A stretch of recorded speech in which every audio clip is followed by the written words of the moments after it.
This year's Xbox Developer Direct promised us deep dives into Forza Horizon 6 and new gameplay for Fable. But what we actually got was so much more. So let's take a look at everything revealed, including a surprise announcement that we never saw coming. Now, before Dev Direct 26, all we knew about Forza Horizon 6 was that it was at long last taking the Horizon Festival to Japan. Now, this is a location that fans of the series have been pining for years. And our first peek behind the curtain did not disappoint. Everything we could ask for, from scenic vistas, mountain switchbacks, rural pastures, and a neon-dripped Tokyo City were on display. And the team at Playground Games mentioned that their multiple research trips, field recordings, environment scans, and consultations with Japanese culture experts have made this their most authentic world map yet. But let's unpack some more of the new gameplay features that really excited us first before we dive deeper into that stunning game world. Now, as an open world driving game, you're going to be spending a lot of your time driving cars. So Forza Horizon 6 is coming packed with over 550 vehicles to drive at launch, which is the most ever, by the way, with one particular car getting the spotlight as the official cover car, the Toyota GR-GT. Now, what's particularly interesting is that car classes are going to be getting a new tier to add to their ranks. R class is going to sit at the pinnacle of performance classes, offering the best possible spec'd vehicles for you to drive, customize, tune, and show off to your mates. And that's actually a bit that you should take a little seriously too. Now, Japanese car culture, it's all about expressing your identity. So we're getting new body kits, new Forza Aero, and we'll also be able to apply liveries to windows now too, which is perfect for some rally-style stickers. Once you're convinced you've nailed it, you can take your ride to car meets with other players, hang out and check out each other's modifications. And if you like what you see, you can even purchase an exact copy of a car that you see at the meet. But something that I wasn't expecting was a complete revamp to the garage system. It's no longer just a place where you swap cars. Now, instead, it's an entire gameplay system in itself. So garages can now be customized with different interiors, even allowing you to display the pride of your collection. Other players, they can come and visit your garage to take a tour of the vehicles you'll have earned, so maybe start plotting out your layouts now to really impress. The new garage system is only the beginning though, because something huge is coming up that totally shakes up player houses. Now, you see that big field right there? That is the estate, and it's a fully customizable patch of land that players can build on. You can add buildings, tracks, items, and more to the estate to craft the perfect home for any speed demon. Now, details are a little light on what exactly you can do for now, so subscribe if you want to hear the latest Forza Horizon 6 news before anyone else. Anyway, what about the main thing we want to do? Drive beautiful cars across glorious Japan, I hear you ask. Well, there's new ways to do that too. The Adventure Journal is going to be your way of tracking your progress in the game, earning stickers, mementos, and collectibles to mark your journey through Japan from a humble tourist to an absolute legend of the Horizon Festival. There'll be brand new events, made even better by the fact that some of them can be triggered without even having to lobby up. You just drive up and compete instantly with other players, like in this time attack event. The results even go up on a billboard nearby to let players nearby know who is the champ. For those of us who are pretty competitive in Forza Horizon, myself included, the addition of a proximity radar for better racing positioning is super clutch. I mean, that's something you tend to only see in sim racing games. There'll also be some new accessibility features like high contrast mode and even auto drive for, when you just want to kick back, relax, soak up the vibes, and let the car do all the hard work for you. And of course, all the accessibility improvements from previous entries will be making their way to Forza Horizon 6 as well. So what else is new? Well, one of the community's favourite features over the years has definitely been Horizon Labs, and that is getting a supercharged dose of nitro pumped into it in Forza Horizon 6. Lab events can now be created by players from anywhere in the map, which is a big upgrade to the previous system. Creating your perfect lab event is also going to be even quicker and more fun than ever before, especially with the collab feature, literally letting you design side by side with your friends in real time. I don't know, maybe one of you does the grunt work while the other one is barking out orders. I'll let you figure that one out. Now, of course, it wouldn't be Forza Horizon without those now iconic seasons that were introduced back in Forza Horizon 4, and they do, of course, make their return to Japan. Based on what we saw, these look to me like some of the most extreme seasonal changes ever.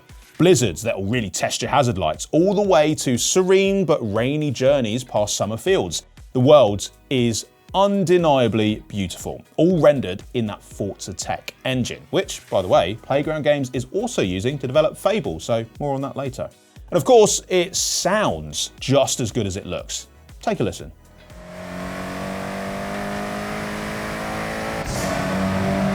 And while I could talk more about Forza Horizon 6, which is launching day one into Xbox Game Pass Ultimate on Xbox, PC, and Cloud on the 19th of May, supporting full Xbox Play Anywhere capabilities, I really want to jump into the next game from Developer Direct 26, which was a surprise, super secret announcement. So check out the rest of our content for even more hidden details about Forza Horizon 6.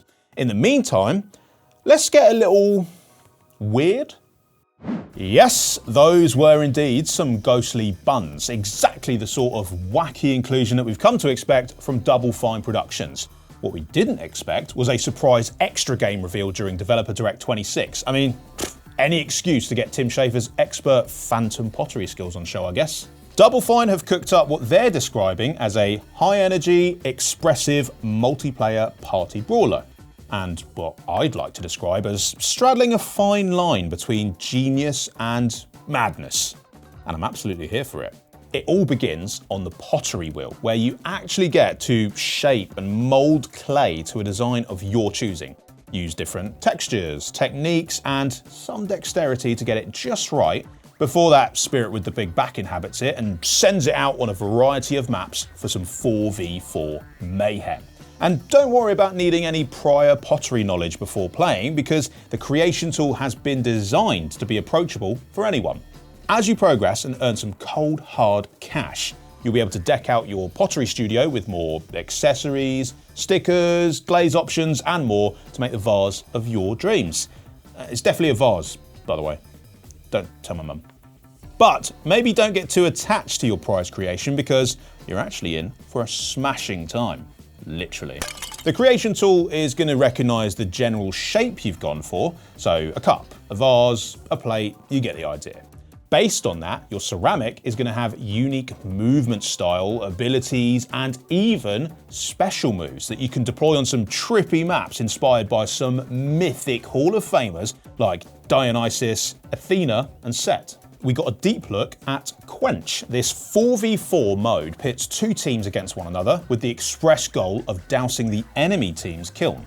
So you'll collect water around the map while balancing both attack and defense to emerge victorious. In a world that's stuffed full of arena shooters, tactical MOBAs, and party games that are just lacking ceramicist-based antics, I'd say that Double Fine have hit the jackpot, it's a pottery joke, with Kiln. It's launching in spring 2026, day one into Xbox Game Pass Ultimate for Xbox, PC, and Cloud, but there is going to be an early closed beta test that you can sign up for, so get your notifications on if you don't want to miss that. And as with Forza Horizon 6, Kiln is also going to support Xbox Play Anywhere from the rip, as does our next game. Okay, let's take it in a completely different direction with a brand new IP from Game Freak. I know, they do make other games. And Developer Direct 26 offered us our closest look yet at the one-person, one-dog RPG, Beast of Reincarnation. I had one question coming into this. Can we pet Ku the dog? Well, I have no idea, but we do get a ton of new info from Game Freak and an extensive look at the combat of Beast of Reincarnation. And safe to say, it's looking very impressive. Set in Japan in the year 4026 after a calamitous event has all but wiped out the human population, you play as the protagonist Emma and Ku the dog in a seamless merging of abilities that I think fans of Final Fantasy VII Remake will be all too familiar with. Our main enemy here is known as the Blight, antagonistic, parasitic plants that have overrun the world and begun to corrupt nature itself. You'll come up against Malefax, these sort of animal/plant hybrids that definitely remind me a bit of the enemies in Wild Hearts, You'll also come up against golems, a freaky automaton-type enemy faction. They sound mega creepy because they were basically designed to store human life in them to achieve immortality, but instead ended up deteriorating their souls. Nasty way to go. But the strongest and the most badass of enemies will be the bosses, of course, but they're called Nushi. And they look tough. Big arenas, bigger attacks, and a sharp emphasis on strategizing your approach if you want to succeed.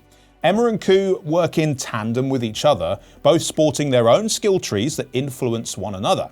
And not only that, players will be able to develop their own playstyle, which is something Game Freak really wanted to allow for. Close quarters combat, ranged attacks, even plant-based abilities that range from creating bridges to dropping down bounce pads so that you can add some strikes from above. The most powerful of which are called Blooming Arts, and they're really going to reward players that master their parrying skill, allowing you to unleash a devastating attack to gain the upper hand, or even bind your enemies in place for some follow-up strikes. Either way, there's something for every type of player to enjoy about controlling Emma and Ku. And while there's a lethal level of dexterous choreography to the combat, which I think mirrors other titans of the ARPG genre like Lies of P, Black Myth Wukong, even Wu-Chang Fallen Feathers, the key draw that I love about Beast of Reincarnation is just the stylish backdrop that merges rural Japan's lush environs with a futuristic sci-fi that is just really rooted in mystery. Now, we don't have too long to wait to dive into Beast of Reincarnation ourselves, as it launches day one on Xbox Game Pass Ultimate from summer 2026 on Xbox, PC and cloud, and of course, including Xbox Play Anywhere support. If you've enjoyed the video so far, make sure you leave a like and drop a comment telling us your favourite game in the show and why it's got you so excited as we move on to my personal favourite and one we've waited a long time to get a look at, is Fable. You often hear about wanting a fairy tale ending, but how about a fairy tale beginning? And a giant fairy tale middle full of twists, turns, and world-altering decisions? Well, that seems to be what Playground are going to do with Fable. And let me show you what I mean. At some point in Fable, you're going to meet a bespectacled farmer who has ingested a potion meant for his veg that has made him gigantic. And it's a problem that you need to solve. Now, how you go about doing that is totally up to you. But let's say you decide to kill him. Well, turns out that giant corpses are a little bit destructive, especially when they land on houses. And as a direct result of that, his body now stays there forever, tarnishing the view. But the folks that lived in that house are now homeless and really not very happy with you. Especially considering that all of this has now led to house prices going up in Albion. What I hope you learn from that is that your actions have consequences. Sometimes as quite literally massive as that, but sometimes on a much smaller scale. Playground revealed what they call their living population system, meaning every single resident of Albion is unique. They have their own daily routines and habits that you can observe if you're into that. But you can also interact with all of them, and they all have their judgments and opinions of you depending on what you've done to either please or irk them. And there's a hell of a lot you can do with the folks of Albion too, and for yourself. You could get a job to earn a bit of coin, use that coin to buy houses, either for yourself or to rent out. You could date, marry, and have children with them. You can employ them at businesses you've bought. You could also choose to save them as a hero. The first hero in a generation at that. And you can make that hero look however you like with the character creator, including a choice of character heads, race, genders, custom clothing, hair, skin tones, tattoos, and scars. Your hero is yours. You start at childhood, unlocking your heroic magic abilities and, generally being a kid, until your village turns to stone, that is. Hate it when that happens. From there though, the world is yours to explore. From the mountainous regions of the north with scary marshes to the terrifying sounding Bloodstone City. You'd never guess it was the home of a cult, would you? There are also hamlets, villages and other points of interest to visit too, including Fable mainstay Bowerstone City, a towering metropolis of stone, and the Heroes Guild, which seems to be where the main story takes you. Doesn't he look super? There's all that, plus battles against legendary foes like this fire-breathing cockatrice, some little hobs, and other humans too, using your swords, spells, crossbows, and all sorts of weapons to become the hero that you want to be. And you know, kick a chicken or two along the way.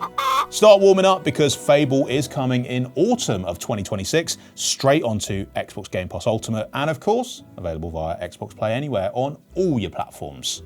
So like I said earlier, all these great games are day one onto Xbox Game Pass Ultimate plus Xbox Play Anywhere. So you get it once and you can play it on console, PC, mobile, handheld, anywhere. But which one are you most excited for? Let me know down there and subscribe for more news on these games and more as we get them. We'll see you next time. Bye.